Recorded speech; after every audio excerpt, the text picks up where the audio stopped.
So, yeah, welcome to my new podcast, the very first episode of my new podcast, PSJ podcast.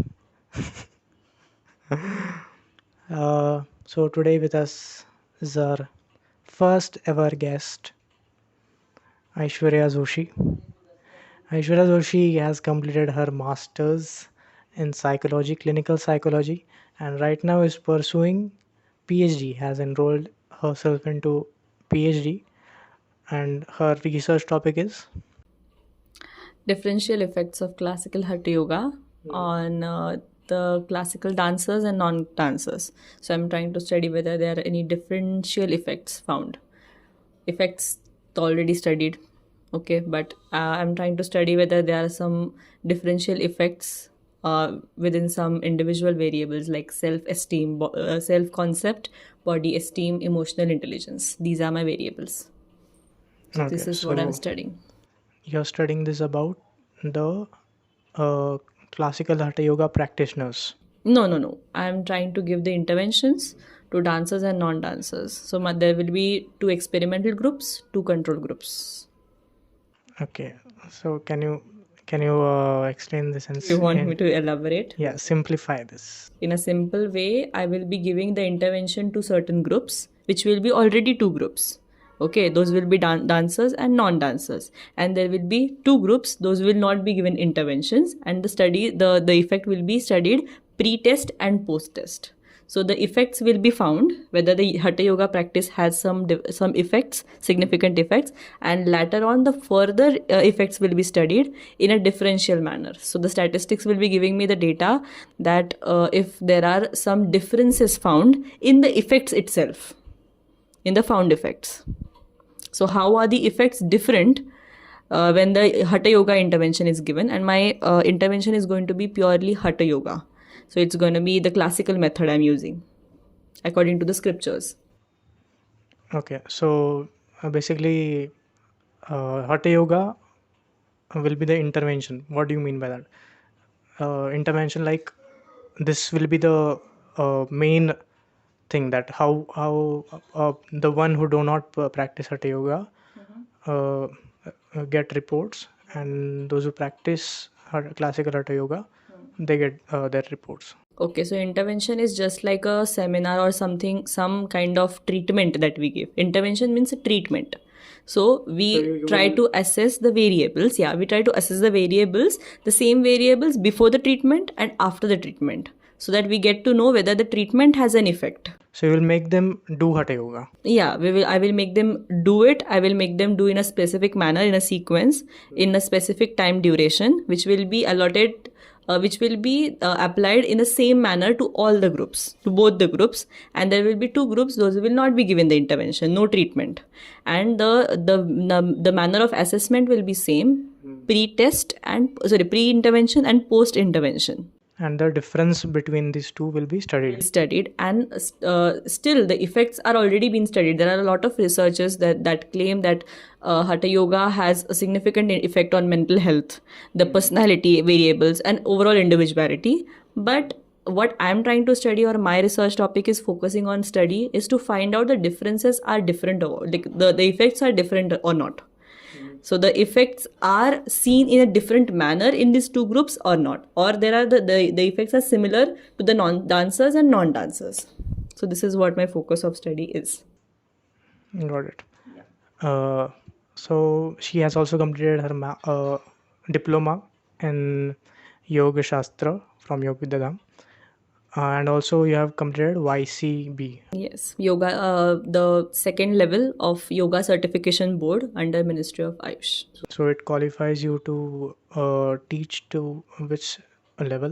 So it is basically more than a protocol instructor. So basically protocol instructor is something which you can teach some basic yoga. But the second level that I have completed allows me to be a wellness instructor as well. So not only yoga, I can teach some wellness practices like Shuddhi Kriya. There are certain other practices like Mudra and all the scripture based practices which I can conduct as a wellness instructor under the Ayush Ministry protocol. and the syllabus is different from the protocol one. So it's going to be a little bit advanced, which is inclined towards wellness, the overall wellness of an individual. So other people who haven't completed this particular certification, they are not allowed to do this. They are actually not allowed, or they should not ethically. What allows them ethically to do is protocol, the basic Ayush protocol that is followed on the yoga, International Yoga Day. So it carries a specific number of asanas only. So you are allowed to teach only those asanas, or you can preach those in your life. But when you are certified as a yoga wellness instructor, so it carries a lot of study of the scriptures, the yogic scriptures that we had. So we had Hatha Pradipika, Ghiranda Samhita, Patanjali Yoga Darshan. So all of these scriptures have given certain kind of practices which have the inclusion of not only asanas but the other practices which makes yoga as a holistic practice. Okay. Lifestyle. Yes, a lifestyle practice. So it includes Shuddhi Kriya, that means purification processes. So this certification or this level which I've completed allows me, or ethically allows me, to conduct all of these other practices along with the typical asanas that people know. Right. So this is how it is. Like it gives me the entitlement to conduct. The certification gives me this entitlement. Right. And have you conducted yourself any classes till now? Have you conducted any YCB batches? YCB batches I haven't conducted. Yes, I have been a co-teacher or demonstrator for one YCB batch post I have completed my certification. But later on, I haven't been what we can say, the instructor myself for YCB course. But I have been teaching yoga under the institution, in the institution manner, which is Yoga Vidya Dham, one of the leading institutes of under Ministry of Ayush, which has been given the authorization to conduct the examinations of YCB itself. So I've been into teaching that in that method, institution based method, more than the YCB method. YCB is the certification that I have completed. I have been a demonstrator for one batch, but not more than that. And you are right now teaching in SP College, Pune.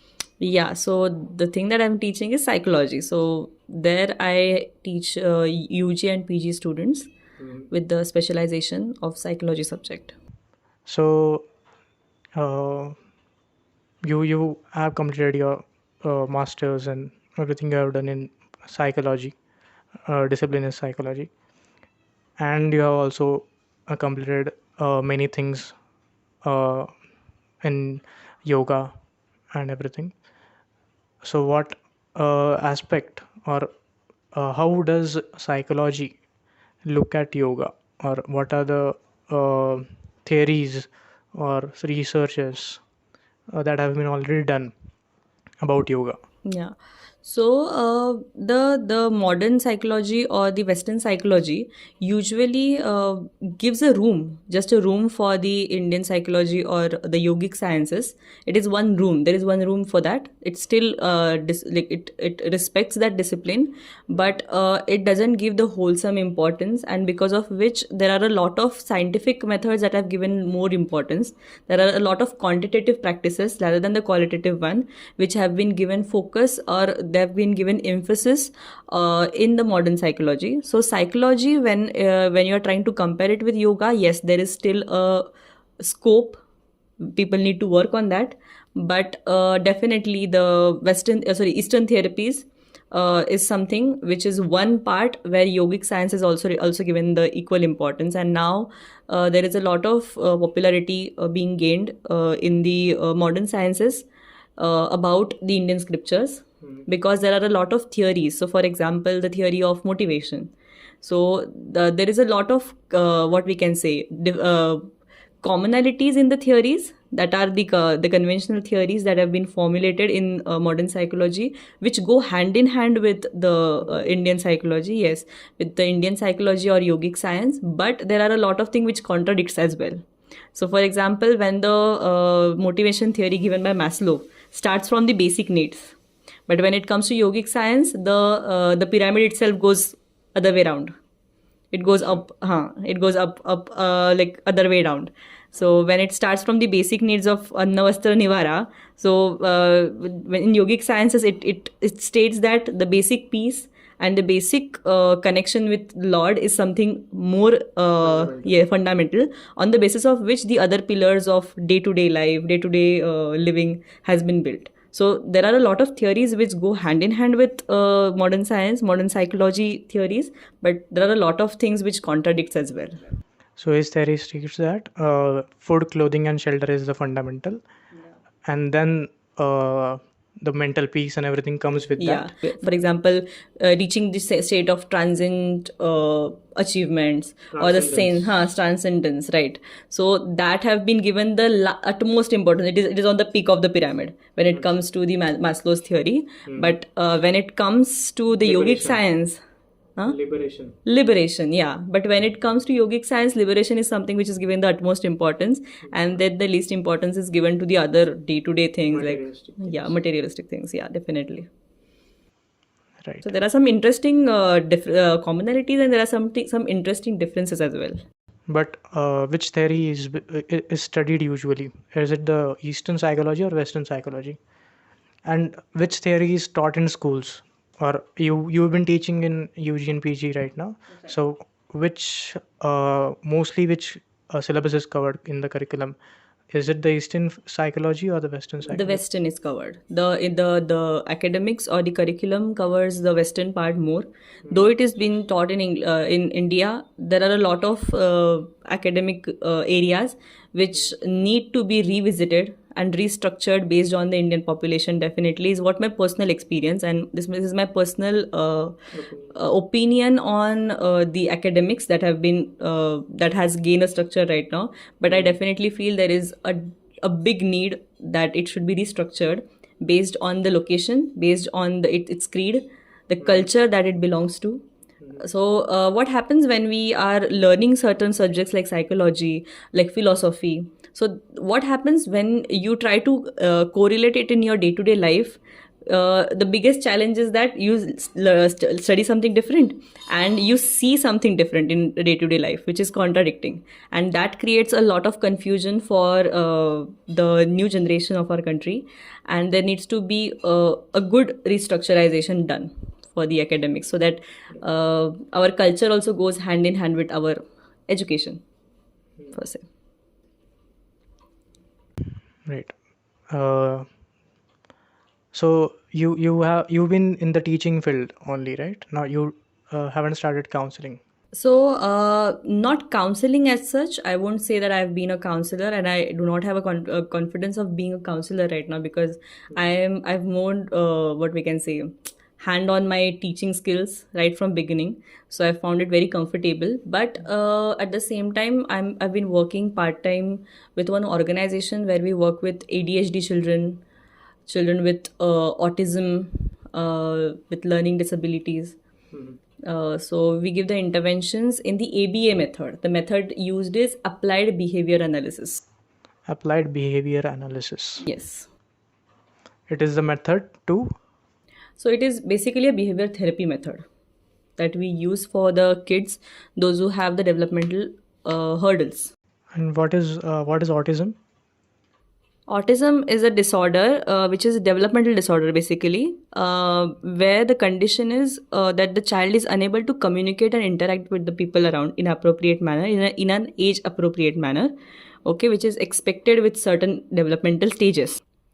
That involves cognitive, emotional, developmental, all of the issues. The child is unable to do certain or create certain patterns which are required with the development, and because of which it remains underdeveloped. And our work as a behavior therapist is to target those and to give the extra attention, which is generally we generally train kids in the initial phase, but these kids require the extra attention to to develop the specific areas. So this attention that you give is expected to be given by the parents, actually. Yeah. Because of is autism because of the lack of attention given by the parents? Not always. It is a medical condition, basically, but there are certain contributing factors. And yes, there are a lot of contributions that if there are parental errors that are taking place, that also leads to certain problems to aggravate or maybe to sustain, right? There are a lot of conditions where if the parenting is done good, or there are a lot of strategies, if the parent is trained in those strategies well, the problems can be handled in the house itself, within the house. But a lot of conditions are there that the parents are not aware about certain strategies, and when we treat the kid by using the applied behavior analysis, at the same time we work on parental training as well, right? So behavior therapy is not only where the if the child is having problem we only deal with the child. No, there is a lot of part and equal importance is given to parental training as well, because they are not aware about certain conditions only. So the psychoeducation first is important, and once the psychoeducation is done, there are a lot of strategies that have been taught to the parents, unique to their condition. Not all the training is given, but we can give the unique training to them. Okay. Okay. It's okay. Happen First everywhere. podcast. Yeah. Mm. So you give this behavioral analysis Behavior analysis method, ABA method. method. Yeah. So this method is properly structuralized, and according to structure and their pointers only you provide the therapy, or is it more human? Like every unique patient, every unique client needs a unique approach, different from the what has been written in the Texts, uh, all the theories. theories. Yeah. So there are a lot of what we can say.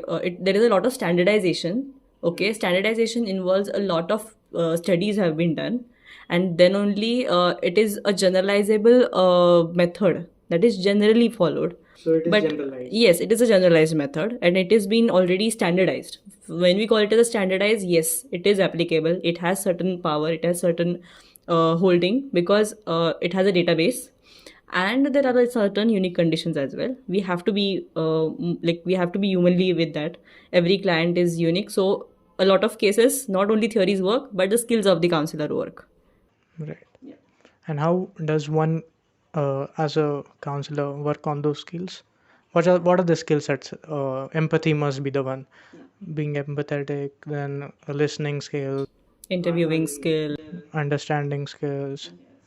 So if one is not, but if right now if I see the current scenario, is it really valid for someone who is a counselor who is going through a mental breakdown? A counselor himself or herself is going through some turmoil in their life, is not able to fix their own life, and is probably counseling someone with that same what do you say, same mindset of turmoil, mindset of anxiety. So automatically person is more attached or more into the feeling of their own what do you say. There are a lot of triggers in the process that the counselors get themselves. So if I see the current scenario, whoever the counselor is, he cannot be perfect in when it comes to the mental health of the counselor. Right. So is it correct to counsel someone in that state? So ideally, it is not, but even there are a lot of perspectives. I'll tell you the difference. So even there is a healthy counselor who is a fresher, who doesn't have any skill, doesn't have any experience, might create an error in the patient's life because of the lack of skills. But there is another condition where the counselor is very well equipped with his own skills. They are aware about their own condition, and they are very much professional about how to keep their own mental health condition or mental turmoils aside and still skillfully handle the unique case that they have. So this is also the possibility, but still ethically the counseling ethics do not allow you that you should because it's not good for the client as well and not for the counselor as well. What risk is? The risk is about the transference. Transference means there are a lot of common factors that are going to keep coming into the way, right?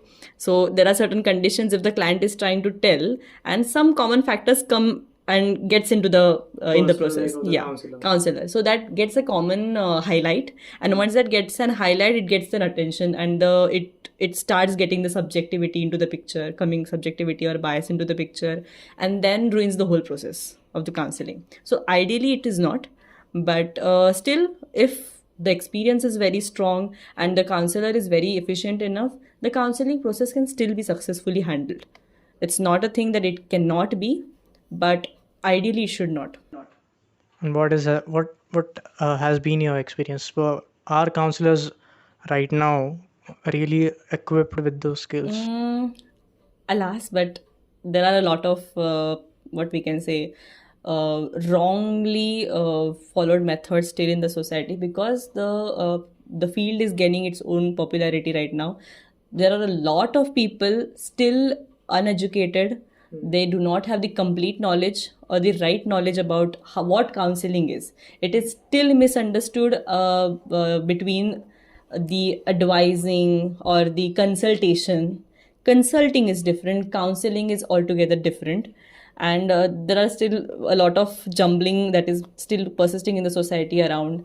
A lot of misunderstandings are there, and apart from that, there are a lot of wrong methods where the ethics are not being followed properly, the counseling ethics. And yes, there is a very rare what we can say condition where I can see if I can find and I can tell, okay, this is the perfect counselor, this is the ideal method, or you can visit this place. Yeah, there is a still scope. I would be glad if I get, and I could tell you like while talking, but yes, this is the personal experience that I have, and I still think that there is a big, like more than 60 to 70% of scope for development. Right, because even after being counseled, what I've observed, this is my personal opinion, I might be wrong, but people who get counseled, they have some self obsession after being counseled, probably because the cause of their mental breakdown is not because they are not self confident, and probably after getting counseled they become overly self confident. So this is my personal opinion, like personal experience. I have seen people who have gotten out of therapy and they become certainly self obsessed. They become very learned about this. Maybe, for example, centric, Huh. self-centric. So is it right, what I've observed? So yes, this is one perspective that you have observed. Okay, and I cannot deny this. Yes, this is one thing, that one possibility that can come, like turn up, but there is some another possibility that can turn up as well. So for example, usually that happens. Usual challenge that happens is just opposite to this. There is a lot of dependency that remains on the counselor of the client, because they come for with an issue, and now there is a lot of solutions they get into the counseling process or sessions. Within the sessions, now once the session end, they are clueless how to deal with the problems, or they are not able to apply the same skills they have applied them by themselves, but just in the absence of counselor, they are unable to deal with the problems. So what happens is, when the counsel is there is someone who is friend to them, Yeah. who whom they can trust, whom they can share everything to, or they express or release everything that has been kept in their mind.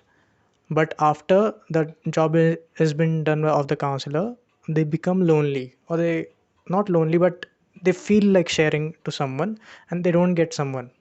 They don't get anyone. So that's what I'm saying. Whereas actual counseling process aims at making the client independent to solve their own problems, and not to make client dependent on them for lifelong, because they are not going to stay as a client lifelong. They are just going to come for the sessions. There are a lot of places where they're not able to deal, or they're not able to use their own individual skills to solve their own problems, and we're just trying to help them to pave the path, like just paving the path with during the counseling process. But usually this is another possibility, that they lose their actual existing confidence many a times also. So there is, you can say that the condition that you find, lot of confidence or extra confidence they gain, and because of which they become self-centric. And there is another possibility that can also happen, that they become a lot of overly dependent on the counselor, and that inclination creates an unhealthy termination of counseling sessions, and the termination doesn't happen itself, because of which the counseling process doesn't gain a success, 100% success. Got it.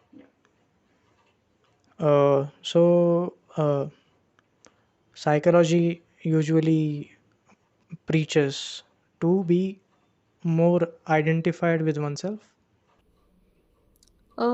Yes, the real identification should be the focus, actual focus, that you should be able to identify yourselves well. There are a lot of things that, like within the self, like self perception also. The confidence is one part, courage is another part, right? Being assertive is another part. So there are a lot of magnitudes, and in every individual is unique in their own ways. They have their own proportion, they have their own combinations, and then they gain a personality, right? But what our focus is, that they should not be having the distress, the dealing, or their own they experiencing themselves in their own skin should be in a way that they do not find themselves wrong, and they are able to be themselves in the society uh, in a healthy manner, like they are not being harmful to themselves and not to others as well. So this is the focus of what we can say psychology, and understanding the behaviors, not of others always, but also with self, right? So this should be a focus. And modern psychology usually has a lot of what we can say experimentations, theories involved with that, which helps you to gain a day-to-day understanding of yourself. Right. But what do I think is in Eastern philosophy or Eastern psychology, there must be a complete disidentification, something like that. Probably.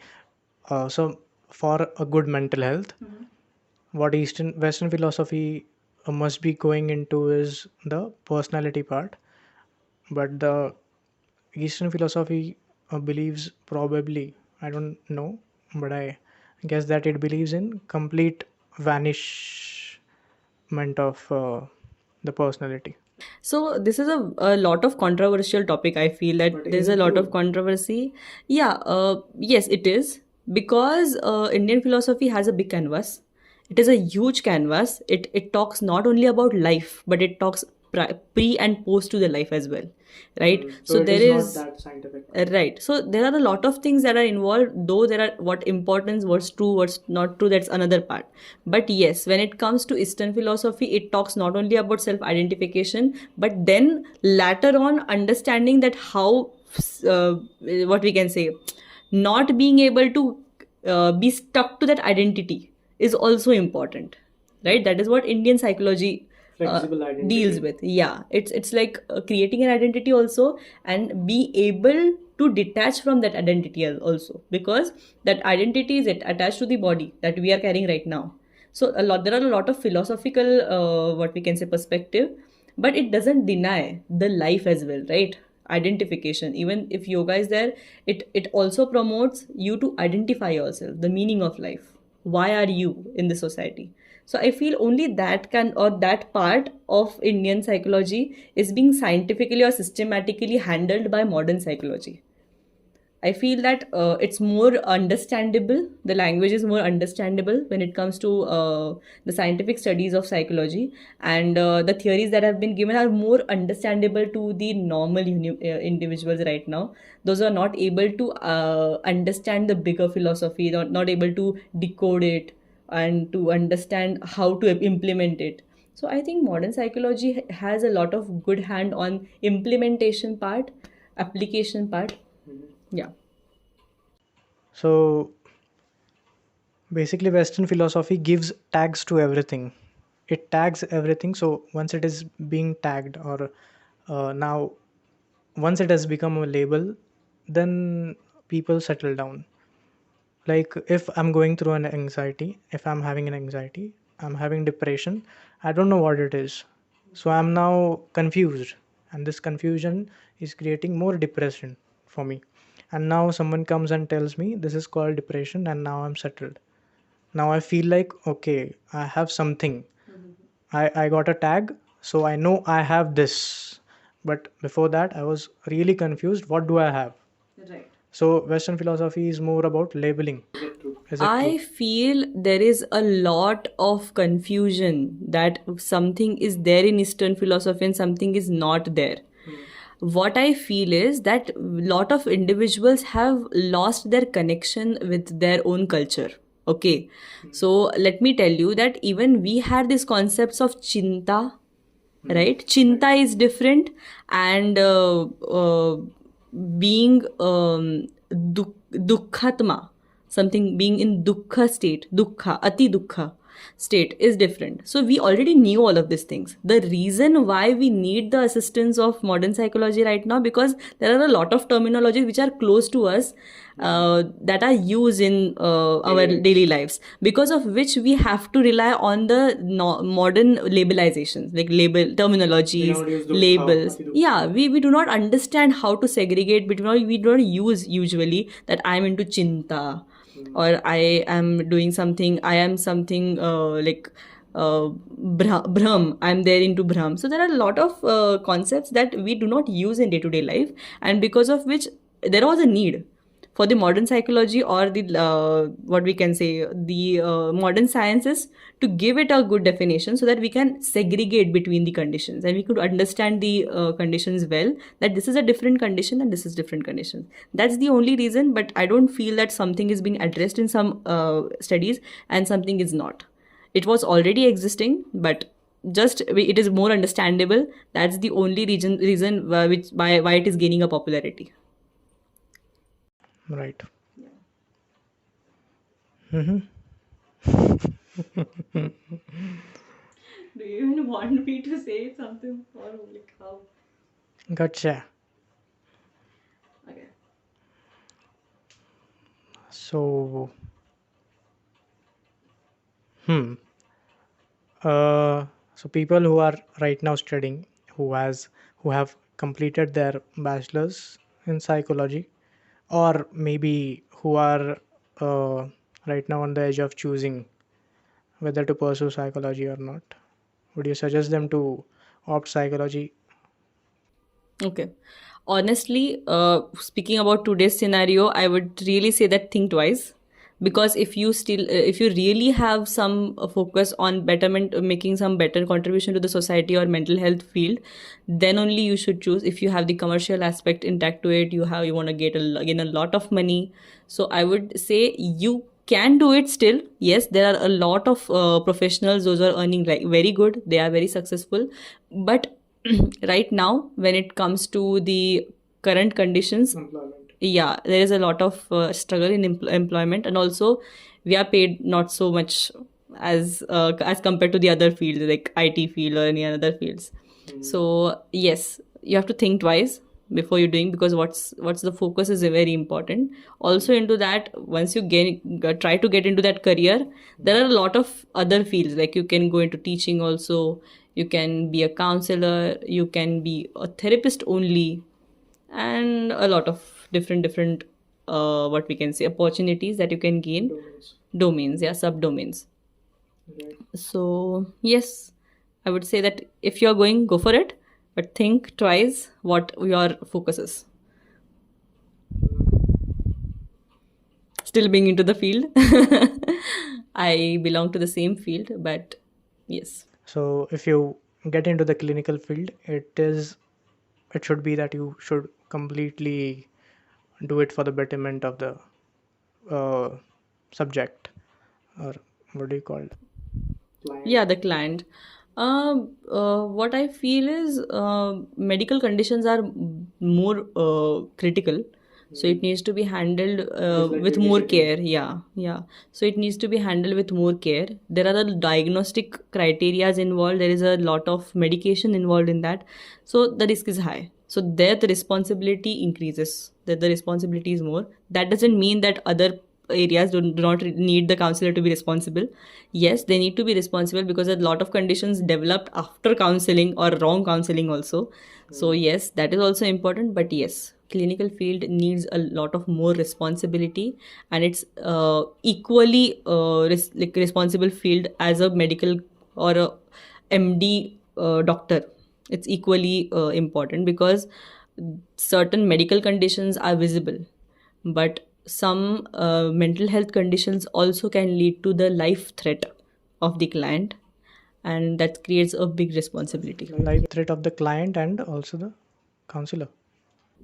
Yes, maybe Is there a sometimes. threat, personal threat in the clinical field? Yeah, there are certain risk factors because there are a lot of what we can say, risks, physical risks also, mental risks also, where the client can lose their own head, their own calm, and at the same time it can be traumatic. There are a lot of traumatic conditions that the counselor themselves can go through, clinicians can go through, and they have to deal with that also. Yes, the risk is higher over there, but If one decides, then yeah, you have to be responsible more because the client is the most priority over there, because they have the the clinical condition over there, and it can lead to any life threat. Like, so it's very responsible field. Clinical field is really a big responsible field. I feel that that field needs the highest responsibility of whatever responsibilities the other domains also carry. right. And also the industrial field, all the even the people who are studying psychology, they know that industrial, once they choose industrial field, they are being uh, outperformed, or there are more scope, the more employment or more salary is being provided to the HRs. So once you complete psychology in the field of industrial psychology, then you should work as a HR, right, in the organization, or what Relationship manager. relationship manager, right? Yeah. So, but the one who has completed MBA gets a better opportunity than the. Yeah, it's because the field is new. It's only the thing. Yes, HR has some different role, and there is a higher need that industrial psychologists have the different post. They have different employment positions in the organization, but there's a lack of awareness right now, and because of which MBA or being Master of Business Administrator with human resources is considered that they should be carrying out the responsibility of industrial psychologists, but actually they don't. There are a lot of other responsibilities and the organizational development which is in like related to the role of industrial psychologists. If they come into the picture and they work efficiently, definitely they can work equally to that being worked with HR. But yeah, unfortunately today there is no separate differences being given importance, and because of which there is a need right now. What I feel is, as an employer, what person must be thinking is, there are two people. One has completed industrial psychology. One has completed MBA in HR.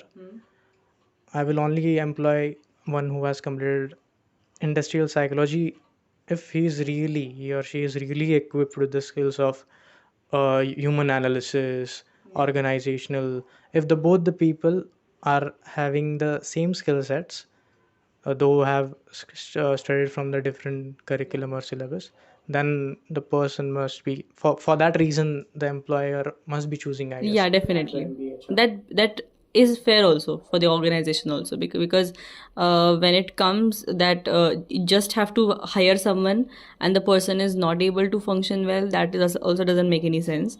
But if the field itself gets a good training, there is a lot of training required.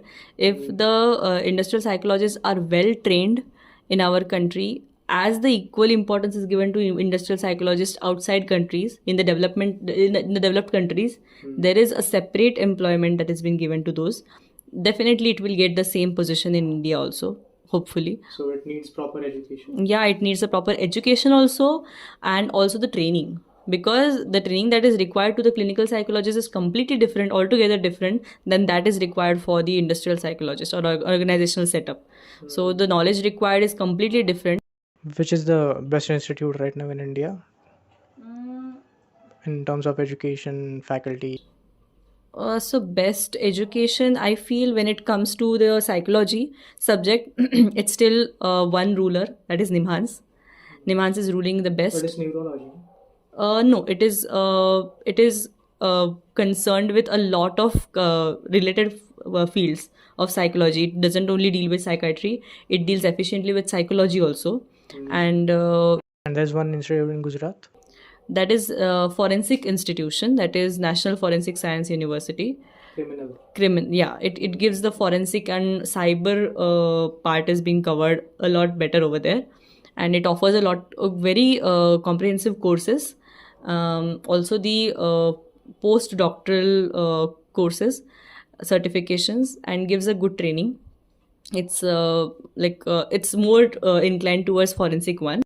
And Nimans has their Nimans also works like a medical institute. No, they provide internships and in on-hand training. Yes, and it has still a good what we can say hand-on. Hand-on, I meant. Yeah, it has a really good hand-on in the field, because yoga therapy and all of these new emerging fields are still what we can say not being given the importance.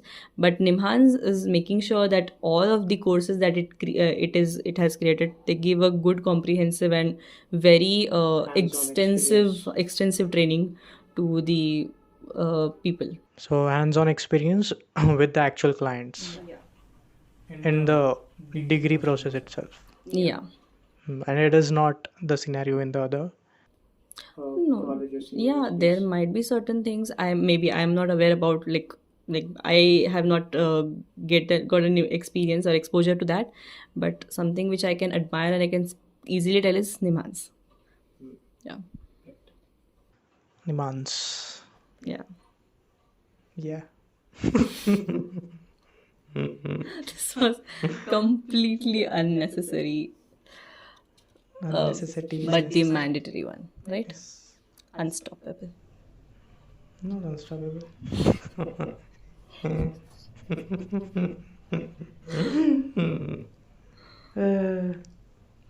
So that's it for today, guys. We had with us Aishwarya Joshi. Now Thank you. we'll say goodbye to her. Thank you so much, Aishwarya Joshi, for being a guest on the podcast, on the very first podcast. Now, this start has been auspicious. Yes, I'm pleased to be the part and be the opener of your work which you're trying to make it. I know that there is a lot more to go further, but I really appeal everyone to follow him and help him grow into this field of podcast, as he has taken it a good step, and I feel that he should grow well. He has taken good initiative though, and I hope there should be a lot of good topics, good speakers you get into the field. And yes, I'm I'll pleased. become a good speaker also. Yeah, I you can hope. come around over here. Yes. And yes, I hope for that. And thank you so much for calling me over here, having me here. Thank you. Thank you so much. Have a good day. Have a good evening. Yes. Bye bye. Bye bye.